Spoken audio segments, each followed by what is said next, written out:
दोस्तों,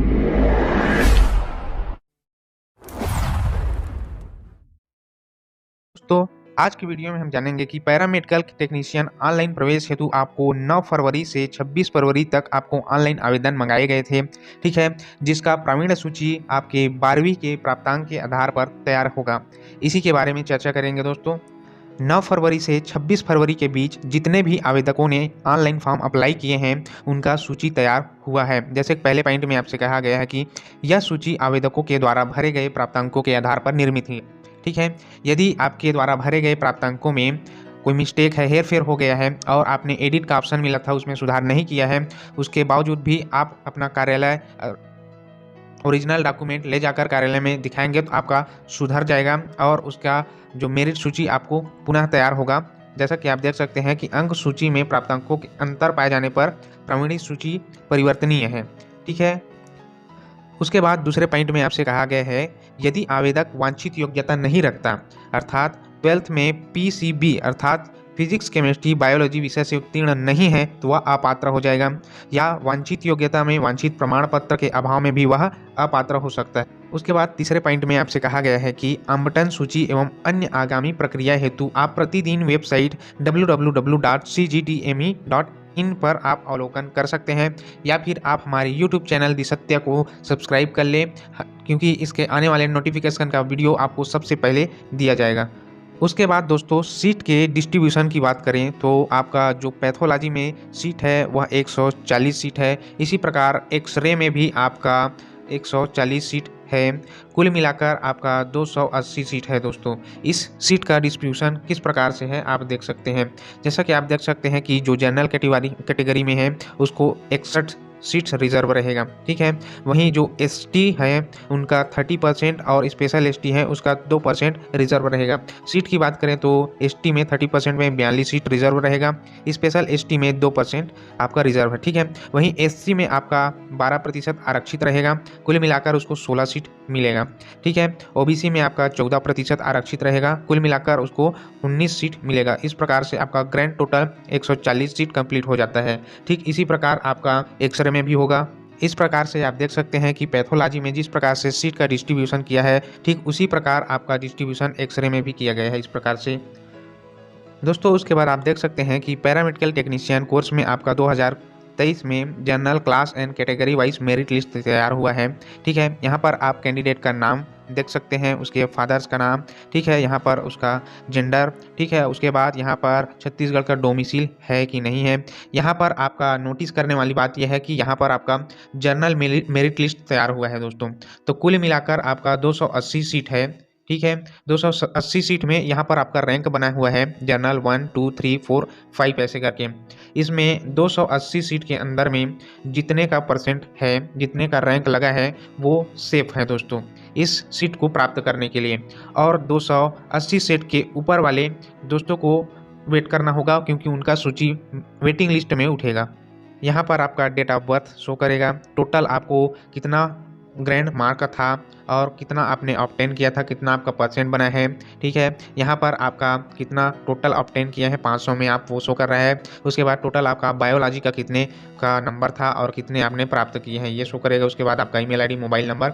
उसके बाद यहाँ पर रिमार्क में नोट करने वाली बात यह है दोस्तों कि अगर आपका फॉर्म में कोई मिस्टेक, कोई गड़बड़ी है, यहाँ रिमार्क में आपको शो करेगा।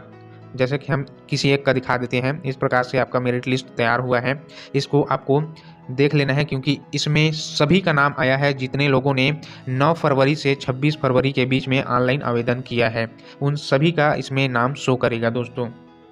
उन कैंडिडेट या उन बच्चों को बधाई जिनका रैंक 280 के बीच में है या 280 है। ठीक है, क्योंकि इनका सिलेक्शन तो फिक्स है दोस्तों, इतने के बीच ये लोग बहुत सेफ है। इसके बाद जो लिस्ट बनेगा वो वेटिंग लिस्ट में आएगा, उनका भी चांस लग सकता है। तो मैं बता दूं कि रिमार्क में आपको क्या दिक्कत हो सकती है। इस प्रकार से आपका जो लिस्ट तैयार हुआ है आप देख सकते हैं, कुल मिलाकर 135 पेज का लिस्ट है दोस्तों।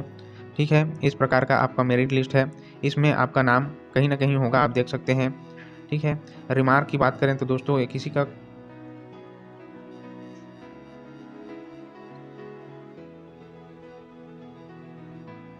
इस तरह से ये सारा लिस्ट जितने लोगों ने भी फॉर्म अप्लाई किया है उन सभी का नाम इसमें कहीं ना कहीं पर होगा। मैं आपको बता चुका हूँ कि 280 सीट है, तो 280 रैंक तक जितने भी बच्चों का नाम आ जाता है वो लोग सेफ हैं। ठीक है, इस प्रकार से आपको रिमार्क में दिया है दोस्तों। जैसा कि आप देख सकते हैं कि इसका टोटल बायो मार्क्स करेक्टेड किया गया है। ठीक है, इस प्रकार से इन्होंने गलत टाइप कर दिया होगा, इस प्रकार से रिमार्क में आपको दिया है। इसी प्रकार से और देख लेते हैं आगे किसी और का मिस्टेक हुआ होगा इस तरह से।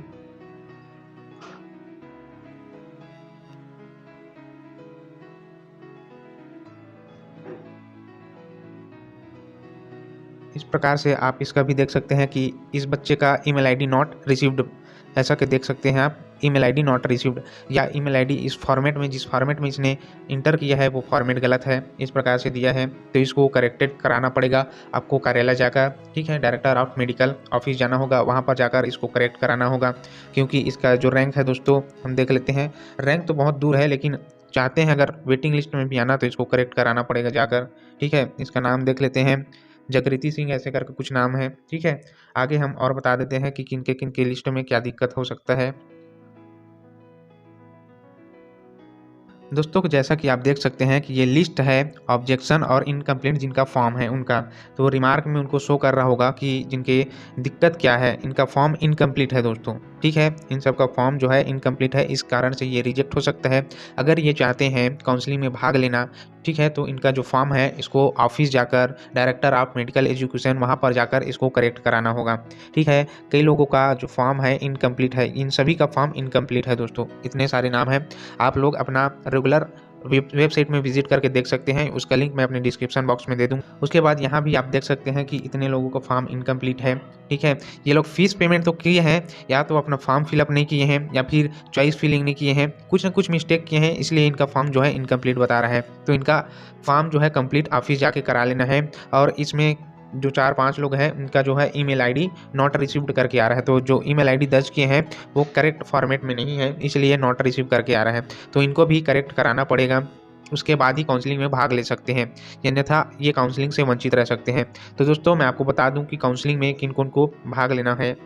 दोस्तों कुल आवेदन की बात करें तो आपका कुल जो आवेदन है, जैसा कि आप देख सकते हैं कि इसका रैंक 2726 है, तो कुल आवेदन 2726 फॉर्म प्राप्त हुए हैं पैरामेडिकल कोर्स के लिए, जिसमें सीट 280 सीट है मात्र। ठीक है दोस्तों, इस 280 सीट में कौन से लोग सेफ हैं। अब दोस्तों इसके बाद जो फर्स्ट काउंसलिंग का रैंक जारी होगा वह रैंक इस प्रकार से होगा कि रैंक 1 से आपको 280 सीट तक आपको रैंक बुलाया जाएगा। ये एक्सरे और पैरामेडिकल के लिए तैयार किया जाएगा। काउंसलिंग में जब जाएंगे आप, तब वहाँ आपको काउंसलिंग के समय आपको सीट सिलेक्शन के लिए आपको कोर्स या कॉलेज के लिए कहा जाएगा, उसे आप अपने हिसाब से सेलेक्ट करेंगे। काउंसलिंग में जाने से पहले आपको कुछ प्रमाण पत्रों की आवश्यकता होगी। उस प्रमाण पत्रों के लिए हमने अलग से हमारे चैनल में वीडियो है, उसका डिस्क्रिप्शन बॉक्स में अपना लिंक दे दूंगा, आप वहां से जाकर देख सकते हैं। दोस्तों आज के वीडियो में यहीं तक, मिलते हैं अपने नेक्स्ट वीडियो में। Thank you for watching.